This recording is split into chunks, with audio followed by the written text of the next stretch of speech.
Good morning, everyone, and thank you for joining PSHSA's Return to the Workplace virtual conference. My name is Sherry Bastos. I am the Director of Prevention, Engagement, and Retention for the healthcare sector at PSHSA, and I'm very pleased to welcome you to Setting Up for Success by Decreasing Stress in the Return to Work process during COVID-19 with Dr. Vivian Lee. Before we begin, I would like to mention that there will be an opportunity to answer a few questions following the presentation.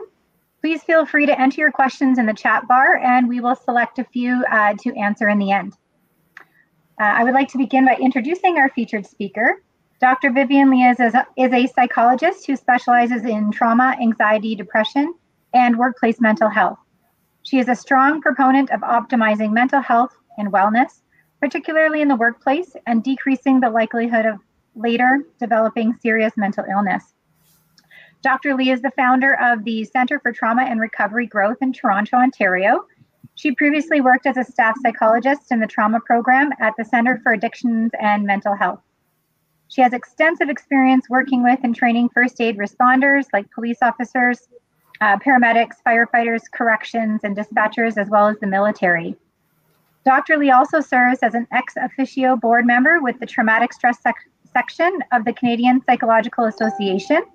She serves as clinical advisor to Wounded Warriors Canada, Boots on the Ground, a peer support phone line for first responders in Ontario, and Toronto Beyond the Blue, an organization providing supporters to families of Toronto Police Service officers, the latter of which she also serves as a board of director. She previously served as a student director for the Board of Ontario Psychological Association.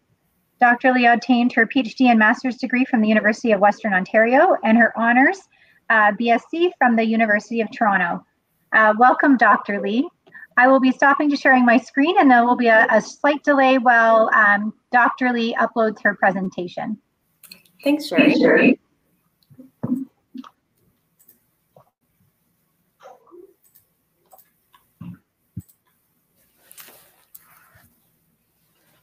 Okay, so I wanted to start off by wishing everyone a very happy National Public Service Week. So this is a pretty great week for this conference.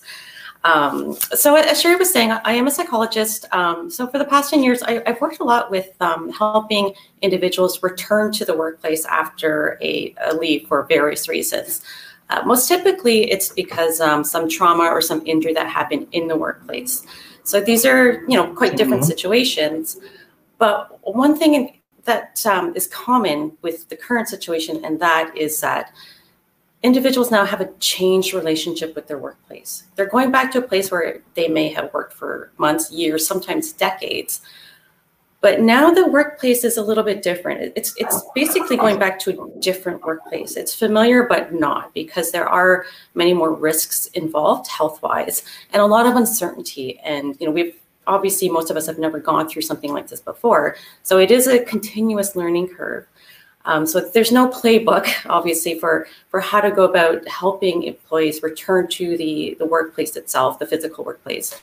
But just going by some of my experiences in my work and with working with many different employers and workers' comp, as well as some of the preliminary research in the area, we can look at what might help make this a little bit less stressful, a little more successful for the employees as well as for yourselves. So just a brief outline on what we're going to be chatting about today. So I'm just going to talk about what are some common anxieties regarding returning to the workplace. This won't be comprehensive, but this is based on what I've been seeing in my work. Obviously, many first responders I work with continue working throughout the pandemic. So I can talk about some of the concerns they had a couple months ago. Of course, as well, I've been doing some interviews and answering questions from the general public. So I can talk about some of the concerns I've heard there. So we can just kind of look at what are some of the common themes.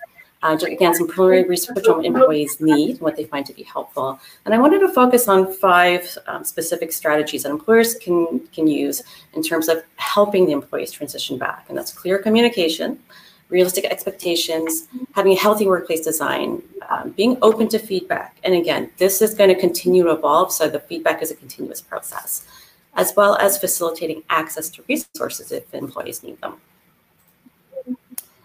So what are some of the anxieties we can hear about returning to the workplace? So here's a pretty obvious one that we've been hearing a lot about since this whole thing started. Is there enough PPE? What is the proper equipment we need for this specific job?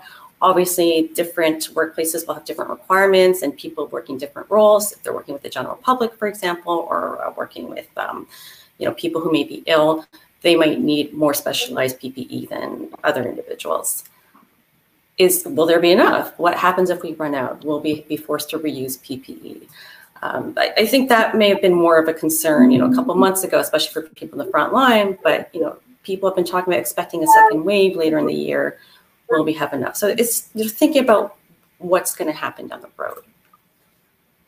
What if I get sick? I'm going back to the workplace. Maybe you work with the general public, but even if you don't, you're working among other people. You may be traveling, taking transit to get there. So what happens if I get sick? What happens if my loved ones get sick? Will I have to stay away from family? Where will I go? Where will they go? Some of these concerns we've been hearing about since the pandemic started. If I get sick, right? If I have to quarantine, if I have to stay home, or I have a sick family member I'm living with, what happens? What will be the process? Will I get paid? How long will I have to be off? So some of those general concerns as well. And if I am sick, and this particularly for people working the front lines, will I have to isolate from family? Where am I going to stay? How are we going to keep connected? Again, that's more of a concern, I think, for the frontline workers. And that's something that certainly quite a few of my clients have been dealing with since March. But something to keep in mind as more and more people return to the workplace. All right. Here's something I've been hearing quite a bit, and it's not something I really thought about before the pandemic started, is people are really worried about being the one to infect their colleagues, right? No one wants to be the one who's responsible for going into the workplace, getting their coworkers sick, and potentially being responsible for the workplace shutting down again. So that can be a big concern for some people as well. And then in terms of, is this going around? If one person is sick, who's going to have to isolate? Worries about your own health. Will people who are not in quarantine have to work more and kind of pick up the slack? So what will be happening if that happens? Right? And of course, some people, especially in more urban areas, may be relying on public transit. So of course, there's a risk of riding that, a busy bus or subway, for example. Or if you drive to work, then you have to go through the parking garage, and depending on how busy it is and the elevators, it may be more of a risk for some people. Right. So we've heard quite a bit about masks, and people certainly don't enjoy wearing masks. So one thing to keep in mind is that, obviously they can be pretty uncomfortable, especially, the N95s or some of those cloth masks. It can make it more difficult to communicate. Right? I know when I wear a mask going to the store and I'm trying to hear what the cashier is saying and I'm trying to communicate, there's a little bit of, trying to figure out what the other one's saying, or kind of using our hands, because it can be difficult, especially when you have to keep a distance apart. So just keeping in mind that if people are wearing masks in the workplace, especially throughout the workday, there may be some more difficulties in communicating and understanding what others are saying. And something to keep in mind as well, though, you hear about people who, they may not necessarily have a medical condition that'll worsen if they wear a mask, but something to keep in mind, masks can be very uncomfortable, especially if you have to wear it all day. And especially, I once got fitted, or a few times I got fitted for an N95 working in the hospital. I only wore it for about a couple minutes, and it was pretty uncomfortable breathing. So just something to keep in mind, if people are wearing masks for extended periods, it does interfere with the regular breathing process, right? It makes it more difficult. And what can happen, especially if we're not aware of what's happening, is that it can make it a little more difficult to breathe, right? We may get overheated. We may get more tense and our heart rate might go up, right? So because we're kind of mimicking some of these anxiety symptoms here, just physically from wearing the mask for long periods. So something to keep in mind if people have to be wearing them for long periods. So just to go into a couple, just briefly, some studies. So obviously, China and Italy and other countries are ahead of us in terms of people having returned to work. So here's one study that came out of China. They looked at full-time employees returning to the workplace. So they were looking at office employees and the everyday workers as well as management level as well. They specifically did not include healthcare professionals in this. So we're not talking about people working the front lines of healthcare. So they actually found No significant increase in depression, anxiety, and stress. But the big factors here that were associated with the lower levels of symptoms. So there's the personal factors, right? So how often each individual is washing their hands or sanitizing their hands? Are they wearing masks appropriately? So that was a big factor in terms of, minimizing stress. Individuals can focus on what they can control, right? So they can control how often they sanitize their hands or when they wear a mask. But key for this topic is organizationally. These factors were associated with a lowered risk of psychological symptoms. So any hygiene improvements in the workplace, so things like, looking at the HVAC system, is there good ventilation? Is there adequate physical distancing in the workplace? And something I hear anecdotally a lot from my clients is, does the company seem to care, right? Or do they seem to be checking off boxes and not really following up? And we're talking about the perception from the front line, right? Rather than management. Management, you're busy, you're trying to figure all this stuff, really quickly. You're trying to make sure, everything is being taken care of. But some small things that can make a really big difference is just kind of checking in with your people. How's it going? Is there anything that can be improved? Is there anything you need? And those were major factors in minimizing any decrease in symptoms. So just some of the recommendations by these research authors were things like scheduled rest periods, to make sure that people are taking adequate care of themselves at work, flexible staffing resources, right? This could be things like staggered work times, allowing people to work from home on days that they can. And I did hear Dr. Howitt in the previous session talking about strengthening peer support. That is huge. Because who's going to understand what you're going through in the workplace better than people you work with? So, some organizations have peer support teams, and they can be extremely helpful in stressful times like this. But even informally, right, getting some of the staff together, and I think many places have been doing this for like an informal Zoom meeting when people have been working from home, just making sure that members of the team can get together, safely, and be able to just kind of support each other informally and just talk to each other about how it's going and what's going on.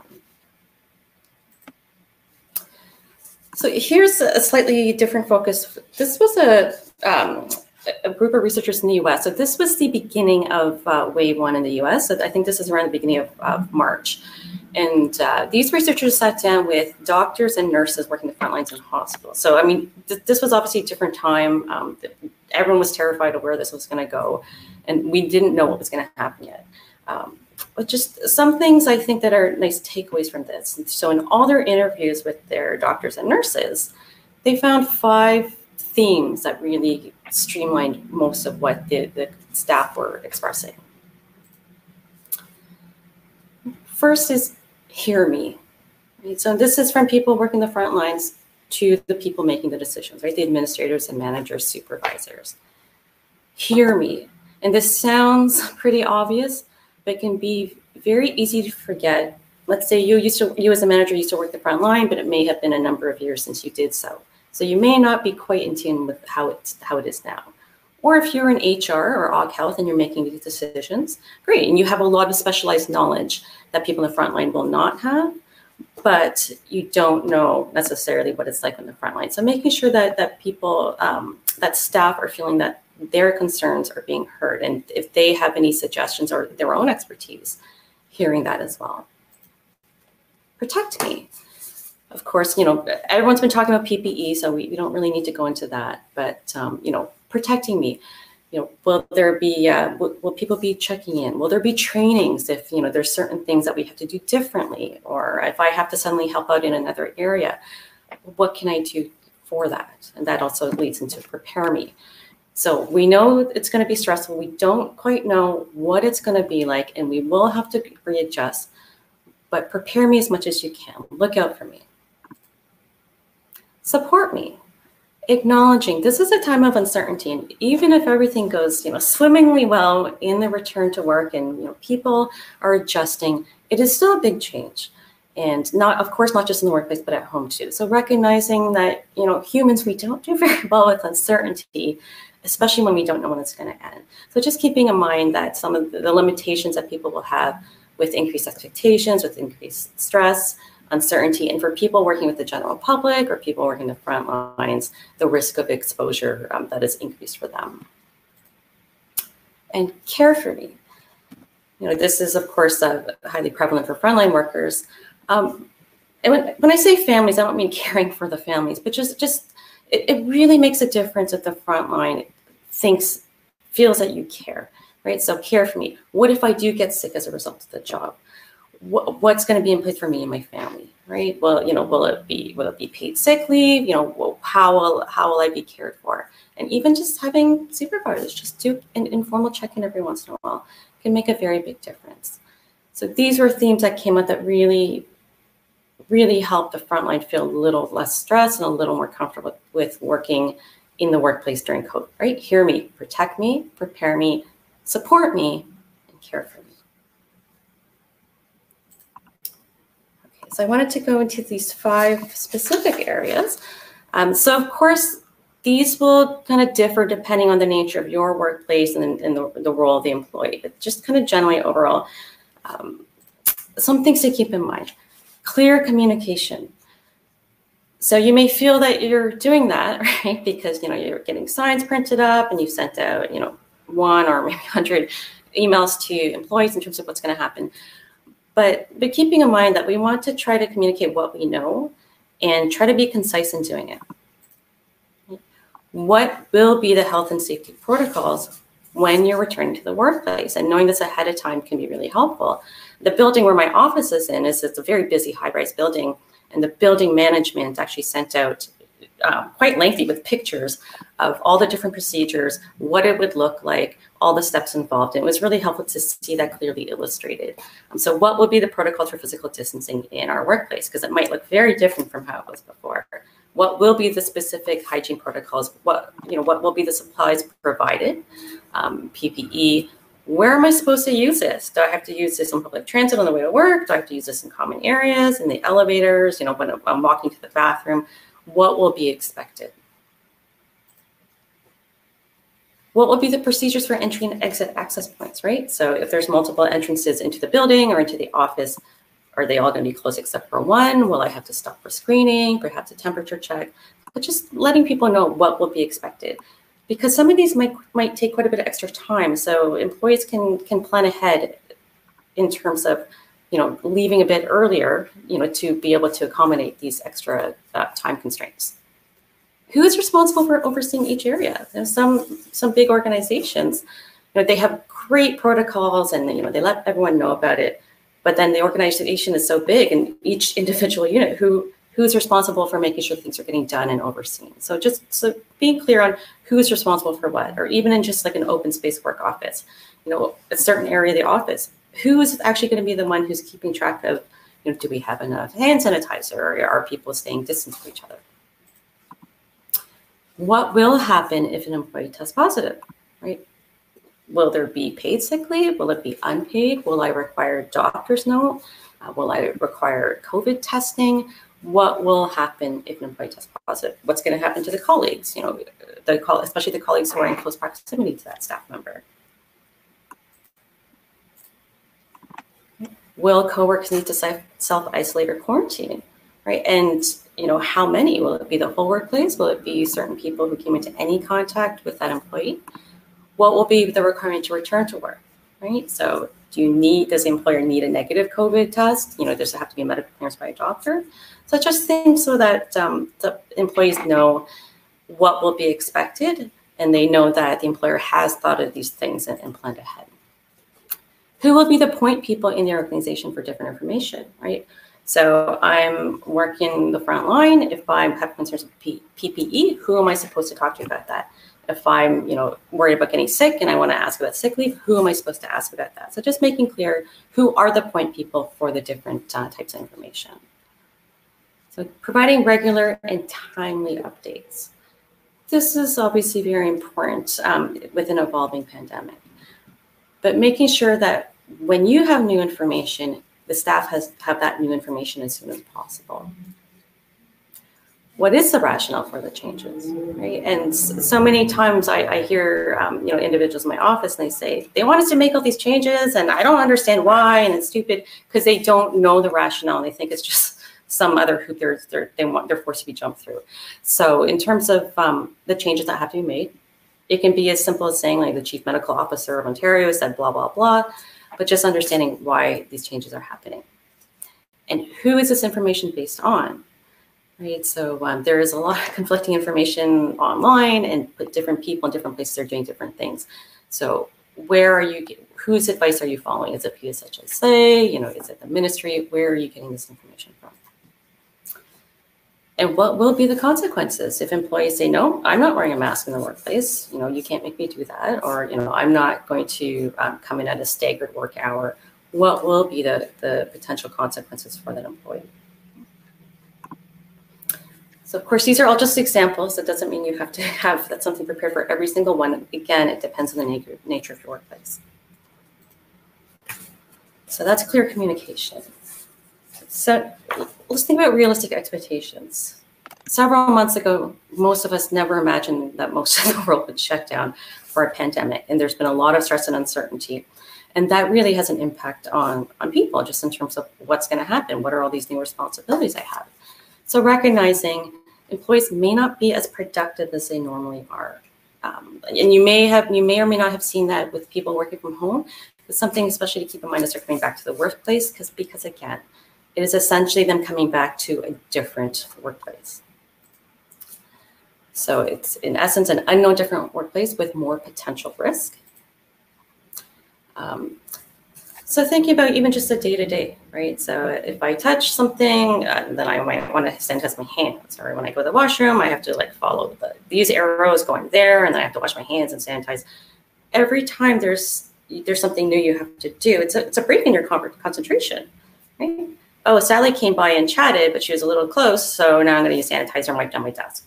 Each of those, very brief, but each of those is a break in your concentration. So just recognizing that it's not quite the same, and it's going to be harder to sustain attention throughout the workday with all these different procedures and unknowns. And of course, potential stress about public transit, shared work areas, public spaces. And of course, many people suddenly had unexpected caregiving responsibilities. Children not being in school or daycare, or now many summer camps are canceled. Having other people in the home, or they're the caregiver for them.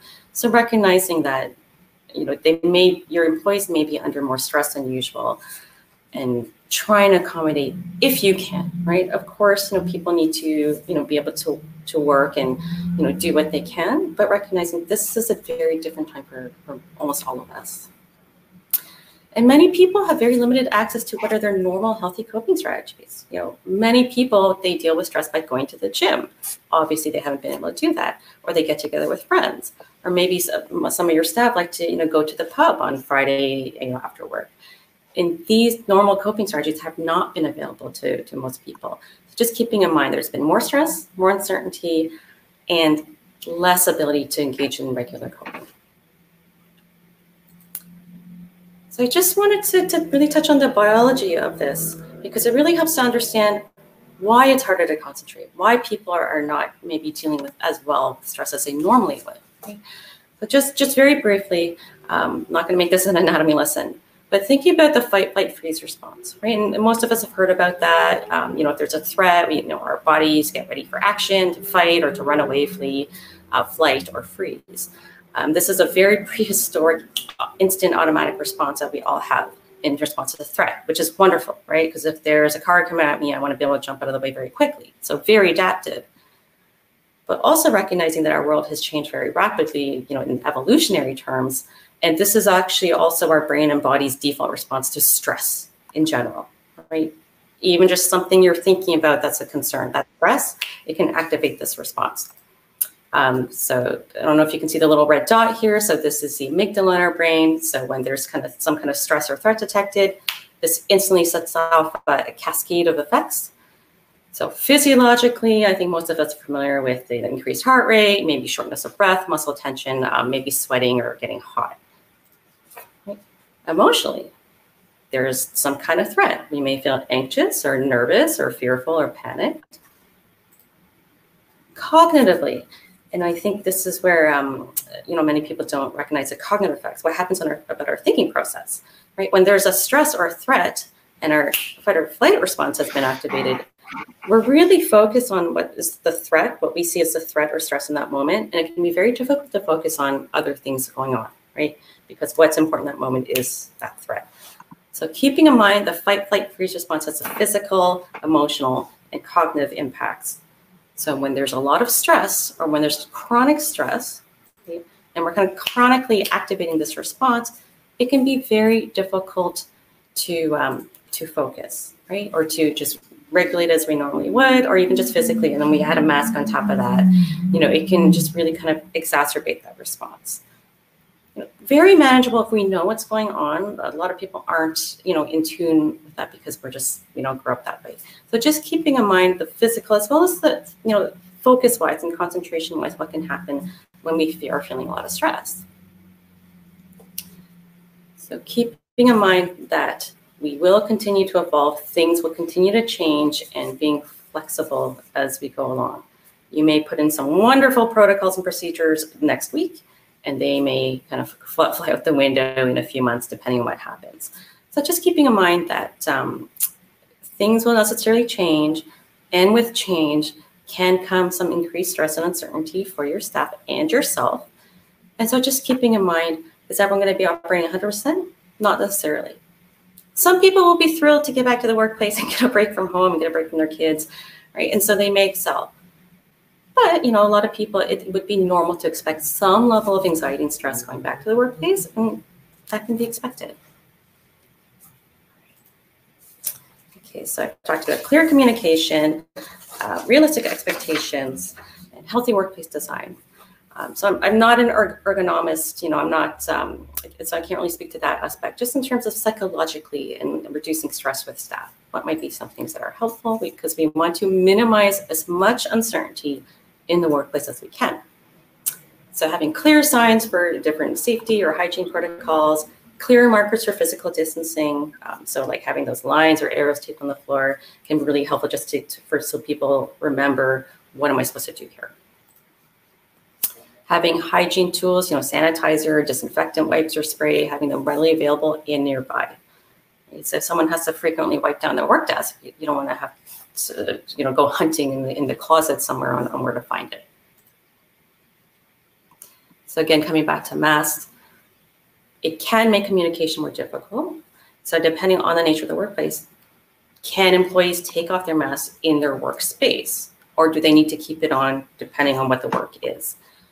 For a while, should we encourage alternative modes of communication, right? It may feel kind of silly to email someone when they're down the hall from you, but for now, that just might make it easier and less stressful for most people in the workplace. And of course, who needs to come in and out of the workplace, right? Third parties, the general public, are there ways to minimize that and minimize the risk of potential infection coming in? What's going to happen with common areas, break rooms, kitchen areas? These can be very important areas for staff to socialize or kind of decompress or just blow off some steam or get some private time. So what will be the protocol, right? Will it be certain people in there at certain times? What will be the distancing protocols? So just some things to keep in mind depending on the common areas in your workplace. And it can be very helpful for employees to socialize. So if that's still possible to maintain with physical distancing, that can be really helpful. Keeping in mind that employees may not want to come in and out of the workplace because it might be a giant pain depending on where they are. If they have to wait in line for the elevators and then get screened going in and out of the building, things can take much longer. They may not want to risk that infection or waste that time. So are there alternatives? If there's enough interest on some days, do you want to do a group order and order in food? Right. So just some things to keep in mind that people may not want to be getting out as much, even though we know that fresh air can be really helpful for people.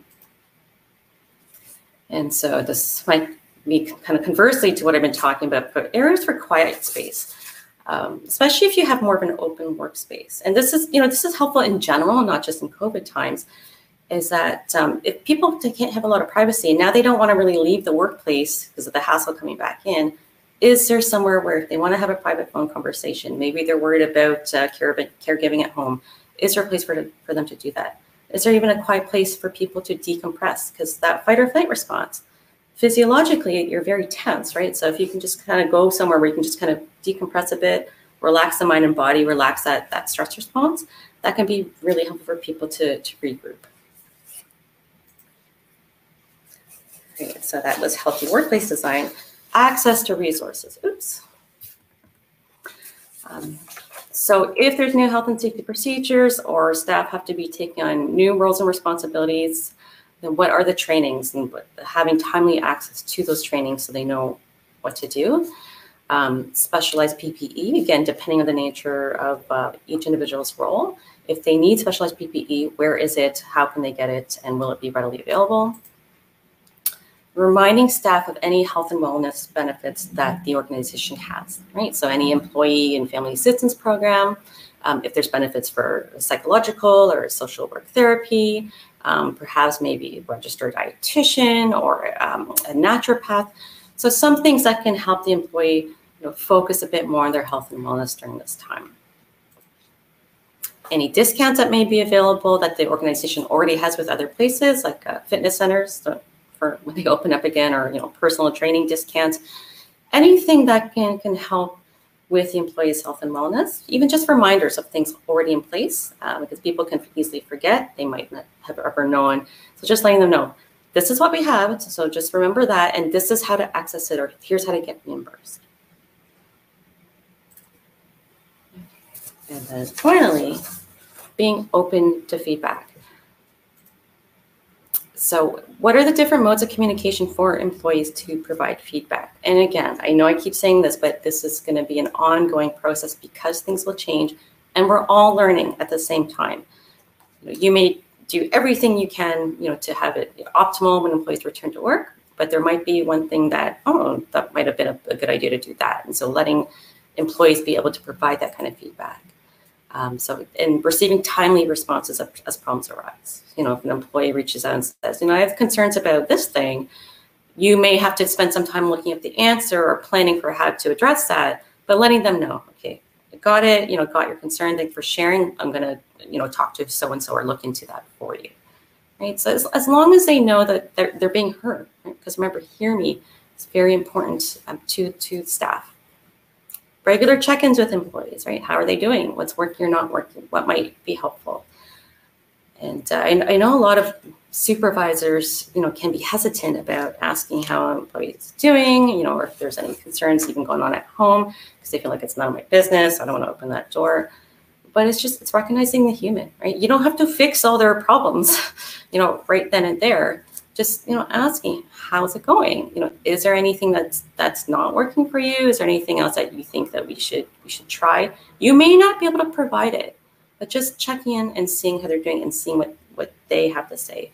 And depending on your organization and how big it is and the setup and the hierarchy, it might be the person's closest supervisor. It might be someone in occupational health, whoever it is who might be most appropriate for that group of employees. Asking about any potential roadblocks. Do you have issues with taking public transit to work? Do you have all these extra responsibilities now due to COVID? Having to take care of someone at home, or having to take on extra work in the workplace because some people may be off. Some of those things you may not be able to do anything about, like the public transit, but being open to what's going on, helping them problem solve, to your capacity, whatever is within your scope. People just want to see that their employer cares. I hear that all the time. I'm just a number, they check a box, they don't care. They pay lip service, they say this thing and no one ever talks about it again. So just being mindful, it doesn't have to take much just to say, hey, how's it going? If possible, not everyone is going to want to do this or have it be feasible, but having an anonymous option if possible, right? So SurveyMonkey is a pretty common and popular tool. And in some way that employees can safely express concerns without it being tied back to them. So it can look very different, whatever the feedback looks like. The more options employees have, the better, right? Because they're likely going to feel comfortable with at least one of them. Just the bottom line is, as a supervisor and employer, I want to know how you're doing because I care. and I know this is stressful. I'm stressed too, but we're all in this together. Bottom line, that can be a very, very helpful and supportive message. Okay, so summary. There will be a wide range of reactions in return to the workplace. So obviously I've been focusing on reducing stress and anxiety because those can be expected for many people. But again, some people will thrive coming back to the workplace and they're going to be doing great. So there will be a wide range because everyone's circumstances are different, but just preparing for some of the stress that may come. A workplace in which someone may have worked for years can now become a place of anxiety and stress for some employees. So again, essentially coming back to a different workplace. So expecting them to just kind of walk in the door and sit at their desk and it's business as usual may not be quite realistic at this point in time. Flexibility throughout the return work process during this evolving situation will go a long, long way. Just do regular check-ins with yourself as the employer, as a manager. What am I doing? Is it working? What can we do different? What's the newest update, medical information, etc. So just summarizing the 5 key strategies I was talking about. So clarity and communication, realistic expectations of employees and yourself. I haven't really touched on that, but as the employer, you have all the same stressors that your employees have, home, work life, all of that, right, that we've all had to learn very silently. Plus, you've had a very steep learning curve in terms of what to do differently in the workplace, how to help your employees transition, do it safely, do it in a way that minimizes stress. This is a lot on your plate as well. So it's very important to be acknowledging that this is a lot for you, trying to build in any self-care, any decompression time you can, and just check in with yourself or have family check in with you because this is a lot right now as well for you. Healthy workplace design, remaining open to feedback, and letting employees know about access to resources and making sure that the processes are in place.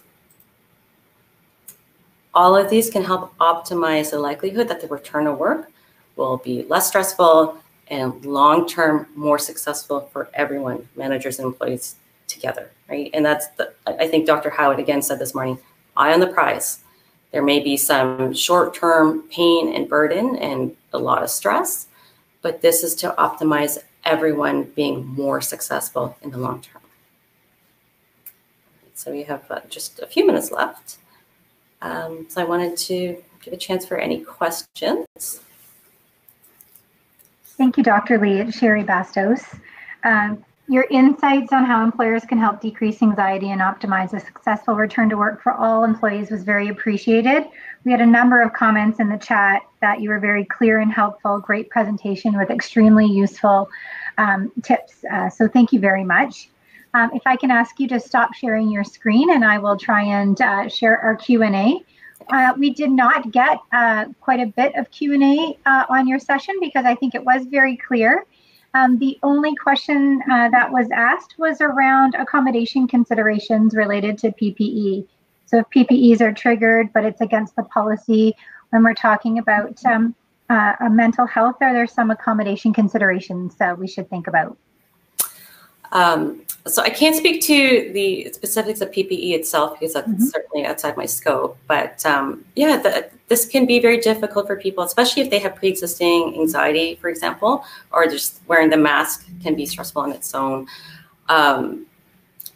It's hard for me to give a general blanket statement because every workplace will be different, right? So if you're talking about someone working on the front lines, that may be very different from someone who's working in the office.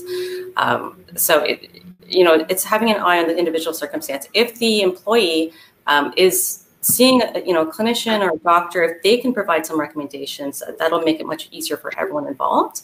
But looking at how you can accommodate this in the workplace and for them to still be able to do most of their job functions regularly, or if they need to do modified work, can that be accomplished at that time?